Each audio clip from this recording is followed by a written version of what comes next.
Hi guys, तर स्वागत आहे तुमच्या व्हिडिओच्या पार्ट 2 मध्ये।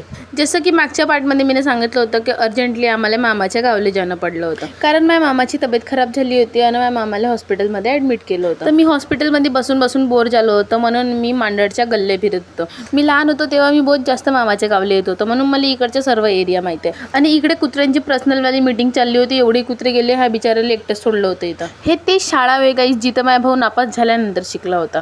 मग तिथून आम्ही डायरेक्ट निघलो बाजाराकडे। इथं बाजार भरते गाईस, आणि हा इथं पहिले सरकारी दवाखाना होता, आता त्याचं काम चालू आहे। मग जसं माणसासाठी दारू जरुरी आहे तसं गाडीसाठी पेट्रोल जरुरी आहे, म्हणून गाडीत पेट्रोल टाकलं। आणि मांडरचे लोक बहुत जास्त कंची मारते पेट्रोलमध्ये। वापस जाताना आम्ही खडदडवाल्या रस्त्यावरून जाऊन, जिथून गाडी बरोबर चालत नाही पण चालवा लागते। आणि इथे शाळेचे पोरं खेळत होते गाईस, आणि यांची बा रेल्वे गाडीची पटरी चालू होती।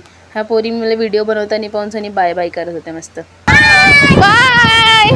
मग आम्ही आलो मेन हायवेवर, आणि तिथं मला दिसली माझ्या मित्राची गर्लफ्रेंड। बिचारी का करत होती तर माहित नाही, रोडावर त्यानं धोका गिक्का दिला असं म्हणून हिंडत होती। आणि तुम्हाला सांगू का, मांडरमध्ये फक्त 10 रुपयाची गुपचूप भेटतात गाईस, ते पण 5। म्हणून माझी गरीब परिस्थिती पाहून मी 10 रुपयाची गुपचूप खाऊन टाकलो। मग मी फिरसे आलो दवाखान्यात। तर ह्या व्हिडिओचे जर पार्ट 3 पाहिजे तर कमेंट करा। बाय बाय, भेटून नेक्स्ट ब्लॉगमध्ये।